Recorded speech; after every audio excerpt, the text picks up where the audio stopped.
Hi. இன்றைக்கி விடுதலை சிறுத்தைகள் கட்சி மது ஒழிப்பு மாநாடு நடத்துகிறதா இருக்கிறாங்க.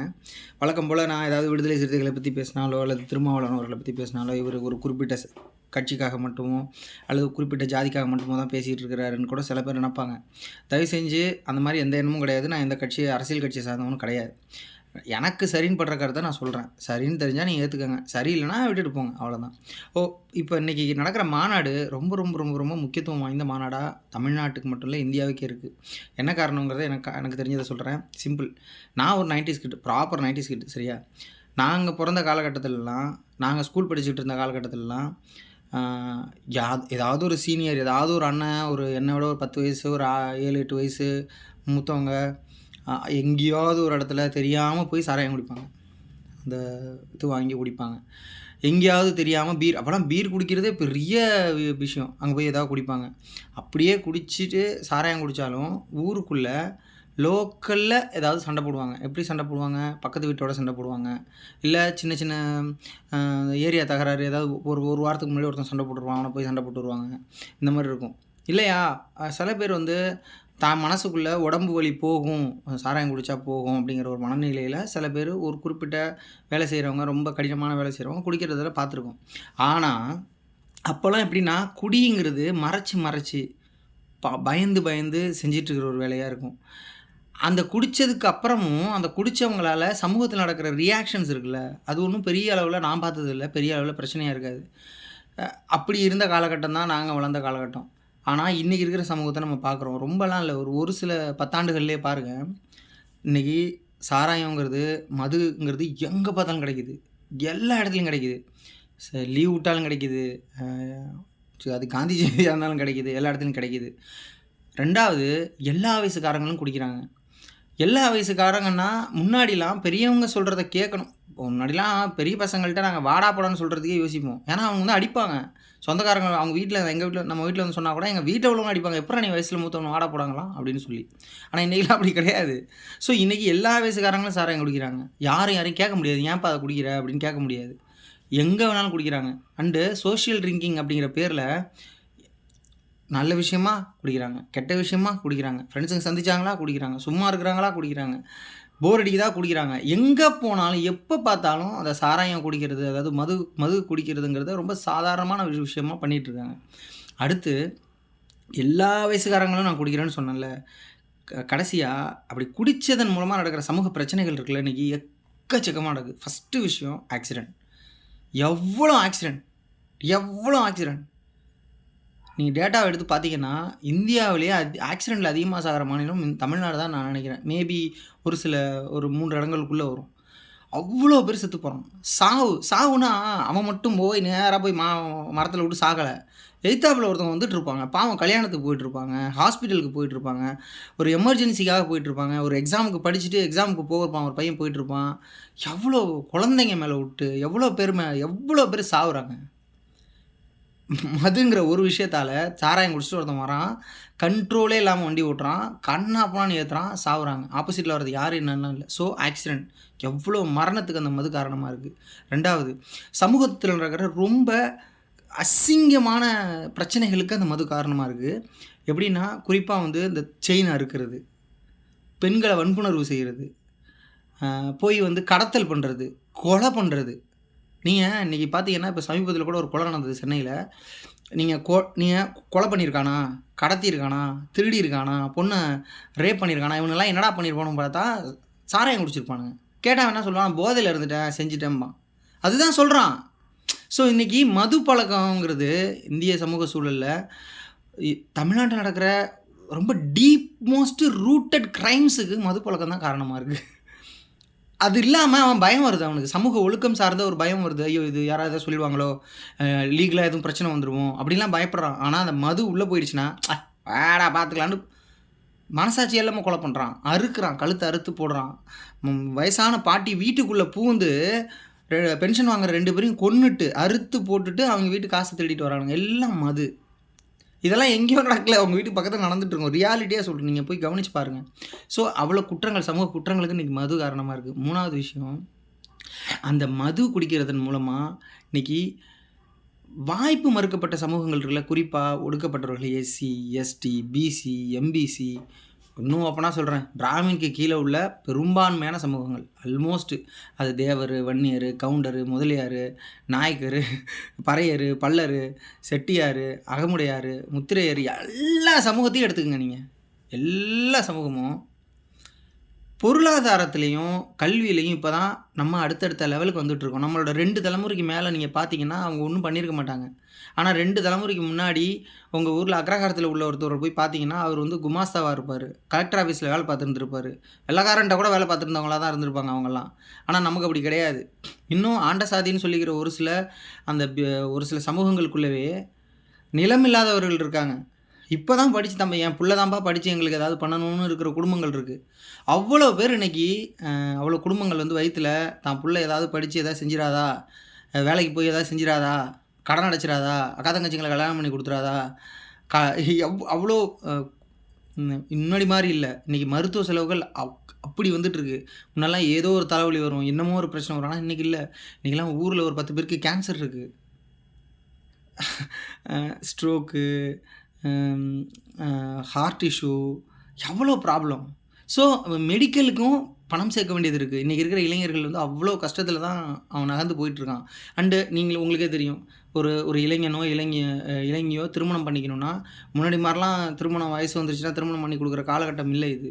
இப்போ வந்து நீ பொருளாதாரத்தில் என்ன சேர்த்து வச்சுருக்க, நீ கல்வியில் என்ன செஞ்சிட்ட, உன்னால் என்ன ஒரு பயனாக இருக்குதான்னு தெரிஞ்சதுக்கப்புறம் தான் உனக்கு பொண்ணு கொடுப்பாங்க, பையன் கொடுப்பாங்க. அவ்வளோ சாதிக்க வேண்டியது இருக்குது, வீடு கட்ட வேண்டியது இருக்குது, அவ்வளோ வேலை செய்ய வேண்டியது இருக்குல்ல. ஸோ அப்படி இருக்கிற சூழலில் இன்றைக்கி இருக்கிற இளைஞர்கள் வந்து குறிப்பாக பார்ப்பனர் அல்லாத சமூகத்தை சேர்ந்தவங்க. நம்ம ஏன் பார்ப்பனர்னா அவங்கள நம்ம ஒன்றும் ஐசோலேட் பண்ணல, அவங்கள நம்ம பிரித்து பேசலை, அவங்கள தாழ்வாக பேசலை. ஆனால் அவங்க பெருவாரியாக எல்லா இடத்துலையும் உயர்ந்து நிற்கிறாங்க. அதனால தான் நம்ம அவங்கள நகர்த்திட்டு பேசுகிறோம். ஸோ பார்ப்பனர் அல்லாத இளைஞர்கள் எல்லா சமூகத்தை சேர்ந்தவங்களும் இன்றைக்கி வந்து பெருவாரியாக வீணாக போகிறது அவங்கள தான் இருக்காங்க. நீங்கள் மனசாட்சி எடுத்துகிட்டு சொல்லுங்கள். இப்போ இன்றைக்கி விடுதலை சிறுத்தைகள் மாநாடு நடத்துறதுங்கிறதுனால ஒடுக்கப்பட்ட சமூகத்தை சேர்ந்தவங்க மட்டும் சாராயம் குடிச்சிட்டு பாதிக்கப்படுறான்னு நினைக்கிறீங்களா?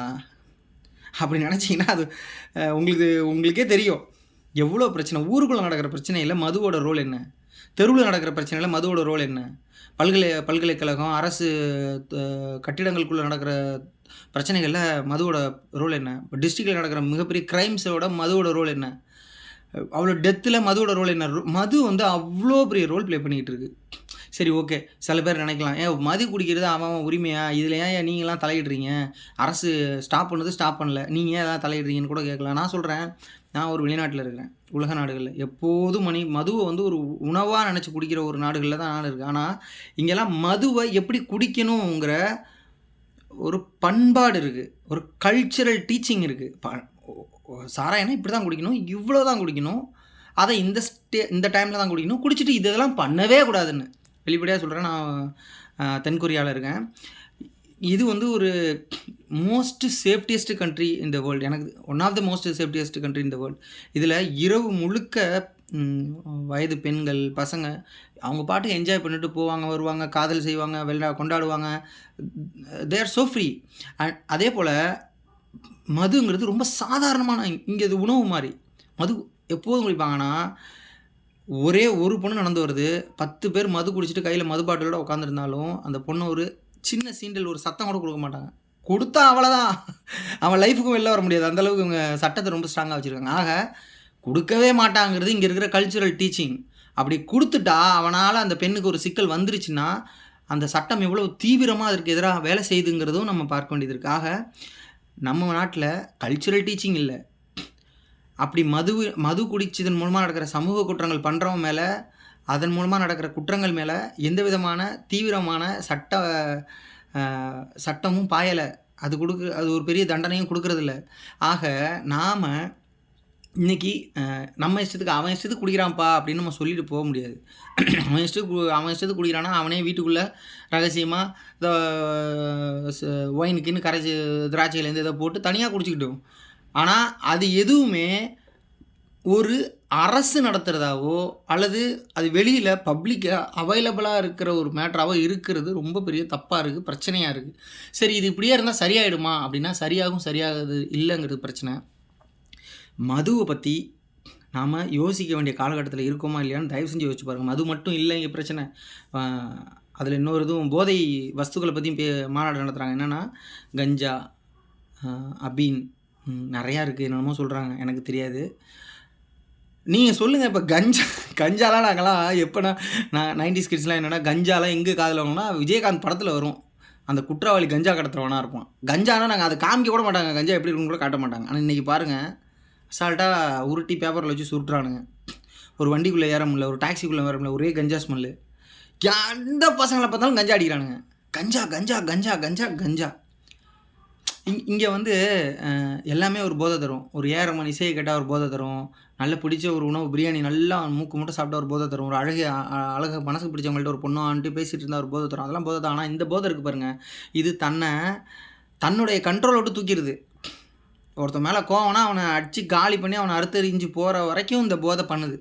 அதுக்கப்புறம் எந்திரிச்சு வந்து பார்த்தானா அவனுக்கே தெரியல நம்மளாம் பண்ணோங்கிற மாதிரி இருக்கும். ஆக மதுவால் நம்ம மாநிலம், குறிப்பாக இந்தியா முழுக்க அவ்வளோ பெரிய கேவலத்தில் நின்றுட்டுருக்கு, அசிங்கத்தில் நின்றுட்டுருக்கு. சமூக சிக்கல்கள், சமூக குற்றம், சமூக இழப்பு எல்லாமே இந்த மதுவால் நடந்துகிட்ருக்கு, போதைப் பொருளாக நடந்துகிட்ருக்கு. குறிப்பாக அந்த கஞ்சா எல்லா அந்த பொருட்களால் நடந்துகிட்ருக்கு.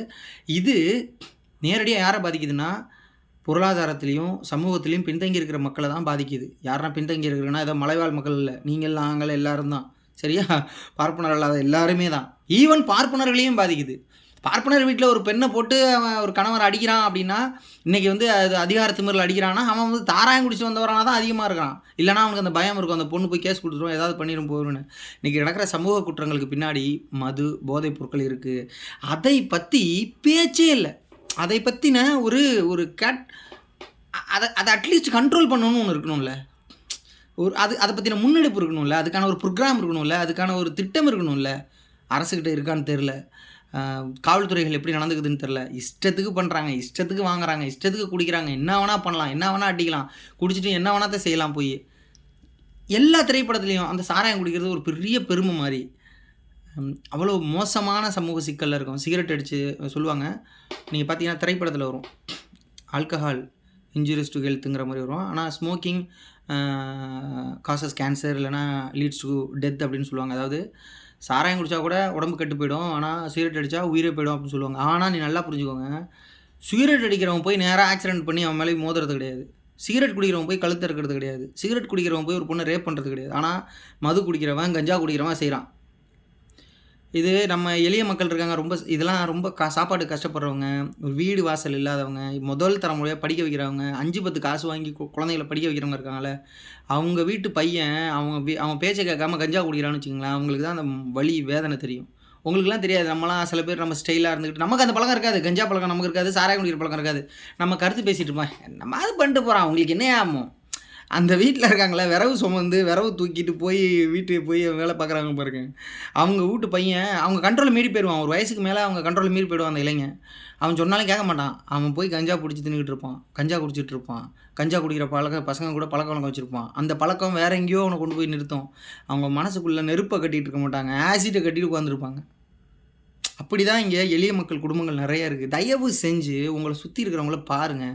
உங்களை சுற்றி இருக்கிறவங்க கஷ்டப்பட்டால் கஷ்டப்படுங்க. உங்களை சுற்றி இருக்கிறவங்க வயிற்றெரிச்சலில் கதறானா அவனுக்காக கொஞ்சம் ஃபீல் பண்ணுங்கள். இந்த மது ஒழிப்பு மாநாடு கட்சிக்காக நான் பேசவே கிடையாது, அவர் ஐயா திருமாவளவனுக்காக நான் பேச கிடையாது. குறிப்பாக மதுவை பற்றின பிரச்சனையை பேசணும் தான் நான் அதை பேசுகிறேன். மது ரொம்ப ரொம்ப ரொம்ப ரொம்ப ரொம்ப ரொம்ப ரொம்ப ரொம்ப பிரச்சனைக்குரிய விஷயம். அரசுக்கிட்ட திட்டம் இல்லை. வெளிப்படையாக சொல்கிறேன், எனக்கு என்ன பிரச்சனை? அரசுக்கிட்ட எந்த திட்டமுமே இல்லை. அதை பற்றி கவலைப்பட மாட்டாங்க. அது எந்த அரசு வந்தாலும் கவலைப்பட மாட்டாங்க. அதை கவலைப்படணும். முதல்வர் ஸ்டாலின் மேலே எங்கள்கிட்ட மிகப்பெரிய மரியாதை இருக்குது. தயவு செஞ்சு கவலைப்படுங்க, அதுக்கான திட்டமிடுங்க, அதுக்காக இதை செய்யுங்க. குறைந்தபட்சம் ஒரு வருஷத்துக்கு அதனால் ஒரு 5000 பேர் செத்து போகிறான்னா அதை ஒரு 2000 பேருமா குறைங்களேன். 3000 பேர் உயிர் வாழ்வான்ல, 3000 பேர் குடும்பம் நல்லா இருக்கும்ல. திட்டமிடுங்களேன். சில பேர் சொல்கிறீங்க மாநாடு நடத்தினா நின்றுமா அப்படின்னு. ஏப்பா சாமி, இப்போ பேசுவேன், மாநாடு நடத்துகிறா நின்றுமா, இவர் முன்னாடி இவருக்கு இதுக்கு இது தோணலை, இது ஏன் அப்புறம் கூட்டணியா அதுவாக, நீங்கள் அதெல்லாம் ரைட்டு, அரசியல் கணக்கில் நீங்கள் என்னமோ பேசிட்டு போங்க. ஆனால் நான் ஒன்று சொல்கிறேன், உங்களுக்கு முன்னாடி எய்த்தாப்பில் ஒருத்தன் வருவான். நீ பெரிய டானாக இருக்கலாம், உன் ஊரில் நீ பெரிய டானாக இருக்கலாம், எய்த்தாப்பில் ஒருத்தன் வருவான். உனக்கும் குடிப்பழக்கம் இருக்கும், ஆனால் எய்த்தாப்பில் ஒருத்தன் வருவான். ஃபுல் போதையில் எல்லாம் வெள்ளை வேட்டி வெள்ளை சட்டை கட்டிட்டு நல்ல செயின் ஃபுல்லாக கோல்டு செயின் போட்டு ஒரு மாதிரி தாதா மாதிரி வருவான். எடுத்தோடனே உன்னை ஒரு வார்த்தை சொல்லி கூப்பிடுவான். ரோட்டில் நீ ஓரமாக போவ, வாடான்னு ஒரு கெட்ட வார்த்தை சொல்லி திட்டுவான். 5 புலன்களையும் அடக்கிட்டு தான் நீ போவ. ஏன்னா உன் மனசுக்கு தெரியும் அவன் குடிச்சிருக்கான், சண்டை எதுக்குன்ட்டு. அதானே? அப்போ உனக்கே தெரியுது ஒரு குடி வந்து உன்னையும் அவமானப்படுத்துதில்ல. சமூகத்தில பல குற்றங்களுக்கு காரணமா இருக்கிறது மட்டும் இல்லாம நீனும் பாதிக்கப்படுற. தயவு செஞ்சு இந்த குடி வேணாம். குடிக்கு மாற்றா நெறைய இருக்குது. நெறைய இருக்குது. உங்களுக்கு மகிழ்ச்சி கொடுக்குற பானங்கள் நெறைய இருக்குது. அதுக்கு நம்ம மாறுவோம். அது எல்லாத்துக்கும் மேல இந்த குடி உருவாக்குற நோய்கள் இருக்குல்ல, அவ்வளோ கேன்சரு, எவ்வளோ ப்ராப்ளம் அந்த குடி உருவாக்குது. ஏன் தான் அதை தூக்கி சுமந்துக்கிட்டு ஓப்பனாக சொல்கிறேன் யங்ஸ்டர்ஸ்கிட்ட, என்ன என் வயசில் யங்ஸ்டர்ஸ், எனக்கு கீழே யங்ஸ்டர்ஸு உங்கள்கிட்டலாம் சொல்கிறேன், தளபதி இதெல்லாம் படத்தை பார்த்து நமக்கு கெட்டு போனது தளபதி. நமக்கு ஒன்றும் ஆல்கஹால் குடித்து அந்த சரக்கு குடித்து டேஸ்ட் நமக்கு பிடிச்சி போய் டெய்லி குடிக்கல. நம்ம பீரோட ஸ்மெல் டேஸ்ட் பிடிச்சி போய் நம்ம டெய்லி குடிக்கல. அதெல்லாம் நம்மளுக்கு சம்மந்தமில்லாத பானங்கள் அதெல்லாம் டிவியில் காட்டினான். சின்ன வயசுலேருந்து அது நம்ம அப்படியே அட்மையர் ஆகிருக்கும். எப்படி ஜீன்ஸ் பேண்ட் நமக்கு பிடிக்குதோ, ஜீன்ஸ் பேண்ட் நீயும் நானுமா தயாரித்தோம். ஆனால் ஜீன்ஸ் பேண்ட் தான் எனக்கு பிடிக்குதுமோ. ஜீன்ஸ் கண்டுபிடிச்சது வெளிநாட்டுக்காரன். ஏன்னா ஜீன்ஸை பழக்கப்படுத்தி அது சோஷியல் கல்ச்சர் ஆகிடுச்சு. அதே போல் தான் இந்த ஆல்கஹாலிக் யூசேஜும் சோஷியல் கல்ச்சர் ஆகிடுச்சு. உனக்கே தெரியாமல் பழகிட்ட, அது உனக்கு பிடிச்சி போச்சு. அது இல்லாமல் என்னால் இருக்க முடியாதுங்கிற ஒரு மனநிலைக்கு வர. தயவு செஞ்சு உனக்காக இல்லைனாலும் மற்றவங்களுக்காக அட்லீஸ்ட் சப்போர்ட் பண்ணு. நீ மது ஒழிக்கிறியோ இல்லையோ, மது ஒழிக்கணும்னு சப்போர்ட் பண்ணுறியோ இல்லையோ, மதுவை குறைக்கணுன்னாவது சப்போர்ட் பண்ணு. நன்றி, வணக்கம்.